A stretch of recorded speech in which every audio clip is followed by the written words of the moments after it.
Good morning. S की classes में आप लोगों का स्वागत है।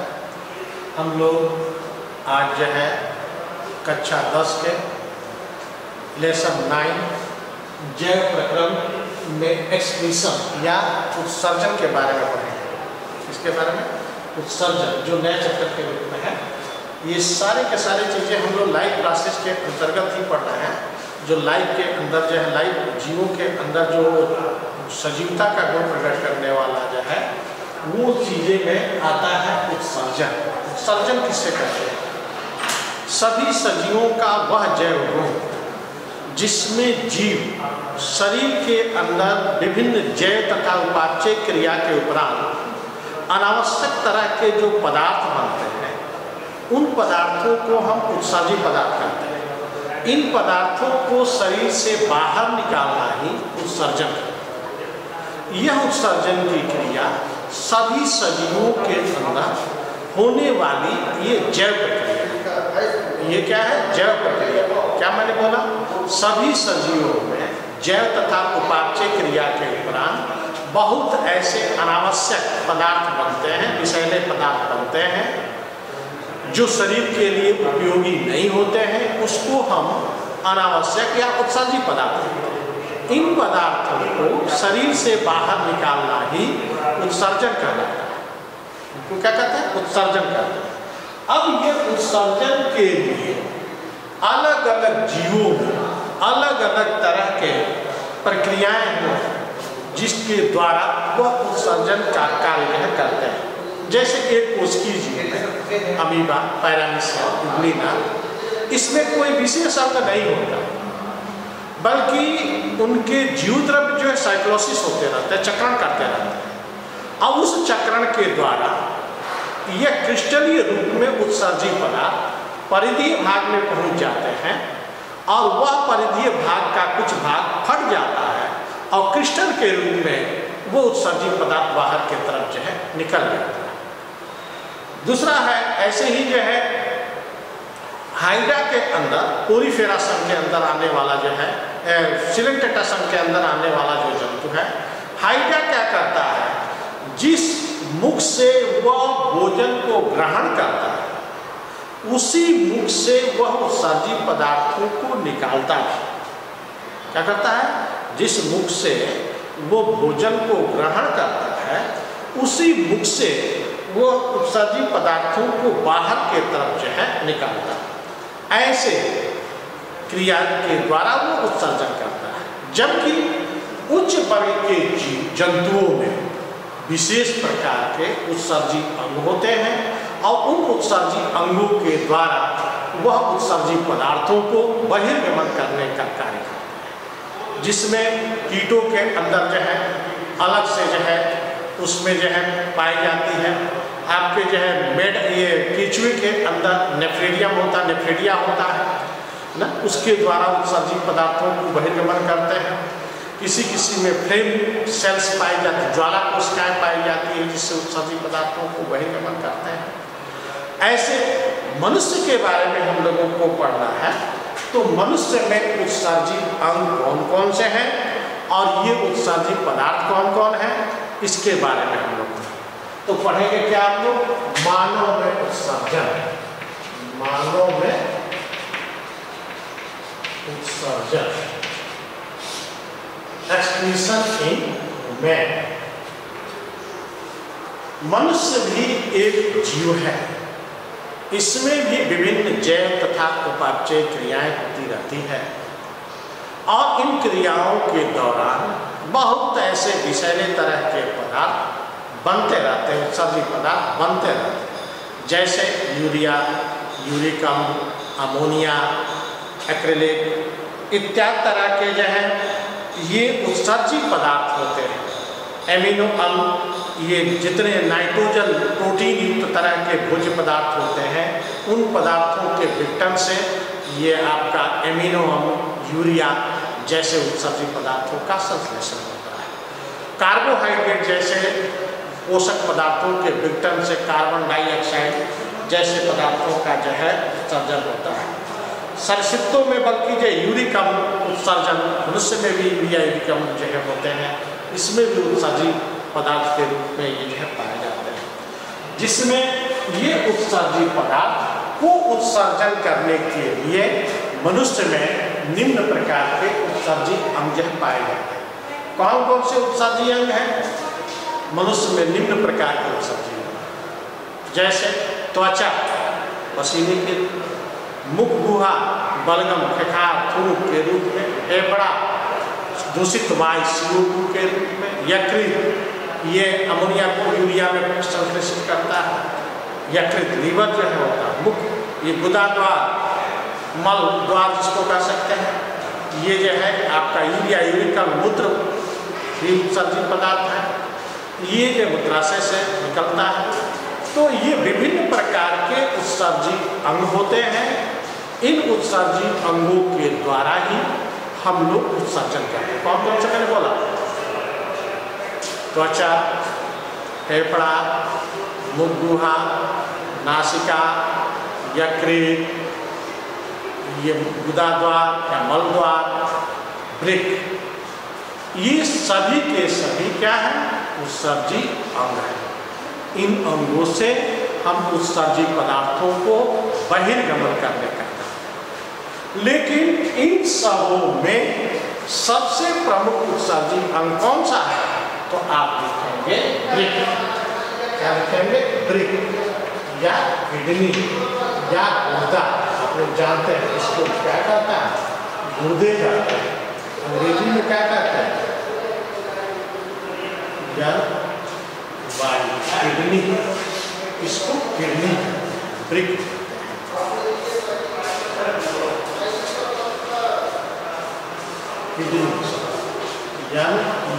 किडनी। अब वृक्क के संरचना के बारे में हम लोग, है ना, वृक्क का सबसे पहले पोजीशन, वृक्क या किडनी देह गुहा के अंदर कशेरुक दंड के दोनों तरफ एक कत्थई कलर के एक जोड़ी उभयोत्तल तरह की रचना होती है, या ये स्थिर होती है, जो इनकी संख्या एक जोड़ी होती है। दायां किडनी बायां किडनी कितनी होती है? एक जोड़ी। क्या मैंने बोला? मनुष्य के अंदर देह गुहा में कशेरुक दंड के ऊपर दोनों तरफ एक जोड़ी उभयोत्तल रचना वाली किडनी होती है, जो दायां किडनी बायां किडनी के रूप में हम लोग जान सकते हैं।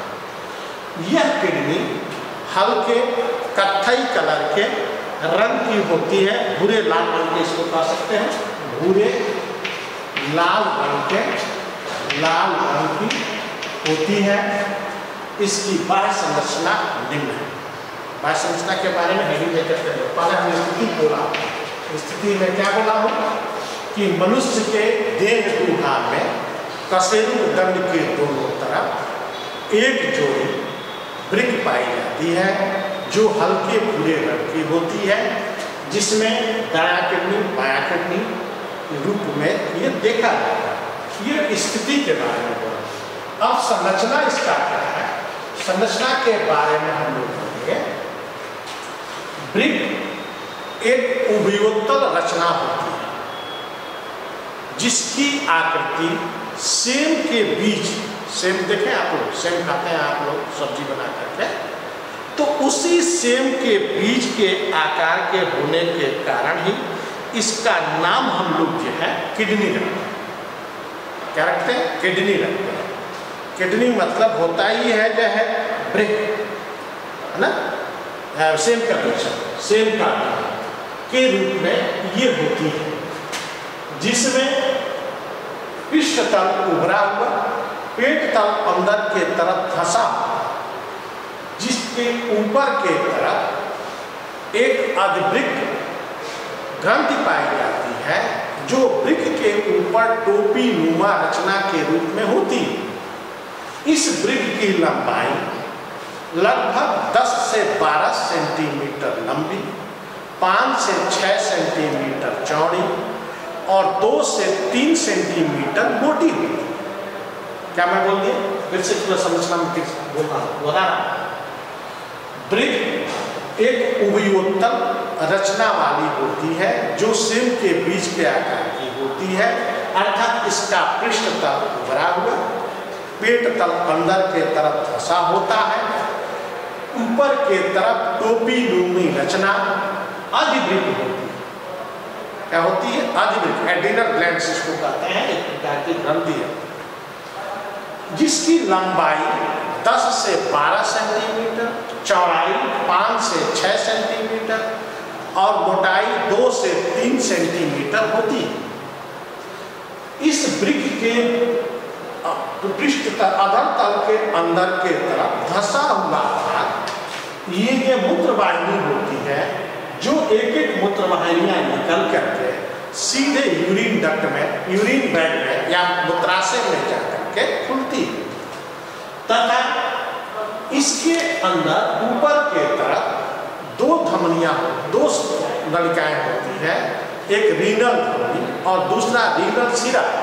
रीनल धमनी इस वृक्क में रुधिर को लाती है और रीनल सिरा इस वृक्क से रुधिर को ले जाने का जो है कार्य करती है। ये हमने बाह्य संरचना के बारे में बोला। इसकी लंबाई कितनी होती है?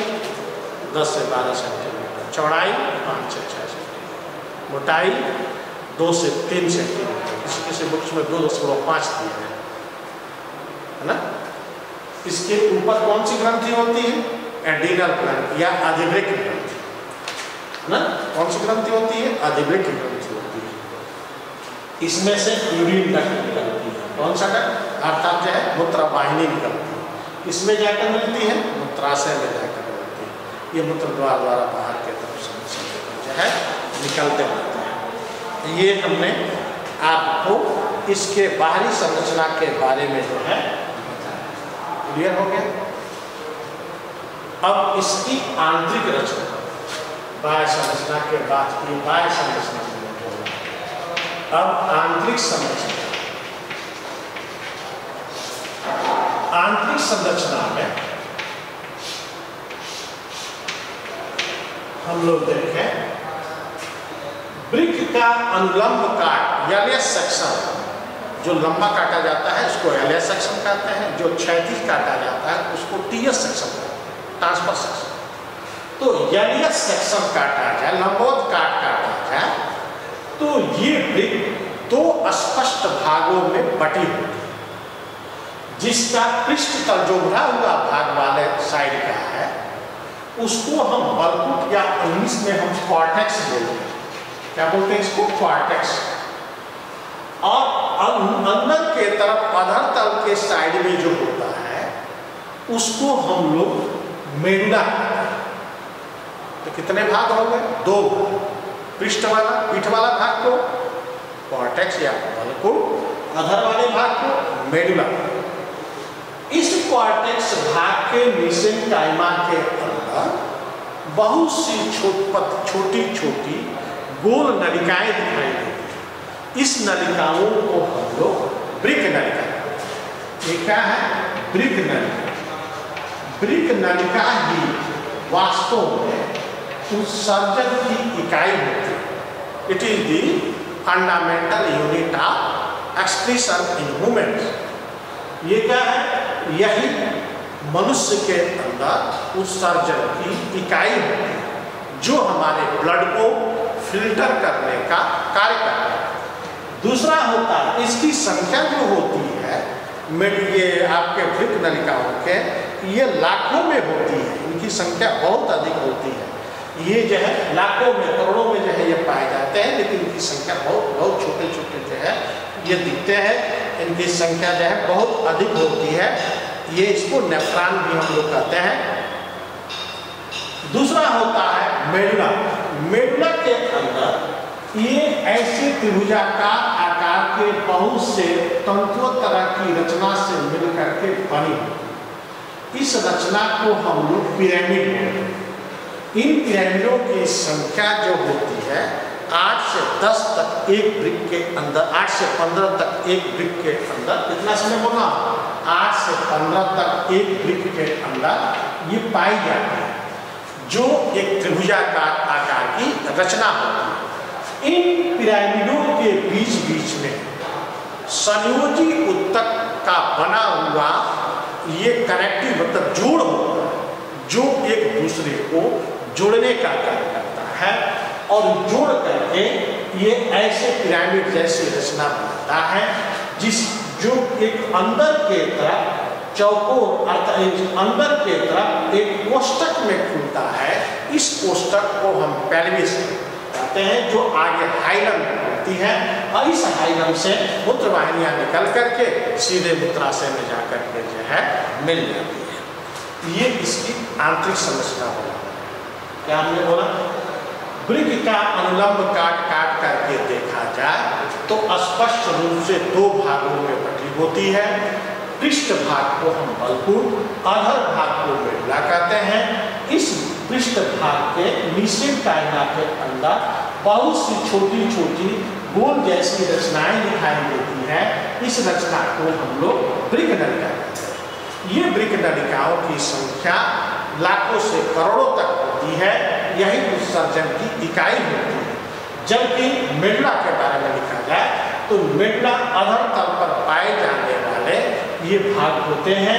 इसके अंदर बहुत से त्रिभुजाकार आकार की रचना बनी होती है, जिसको हम पिरामिड कहते हैं।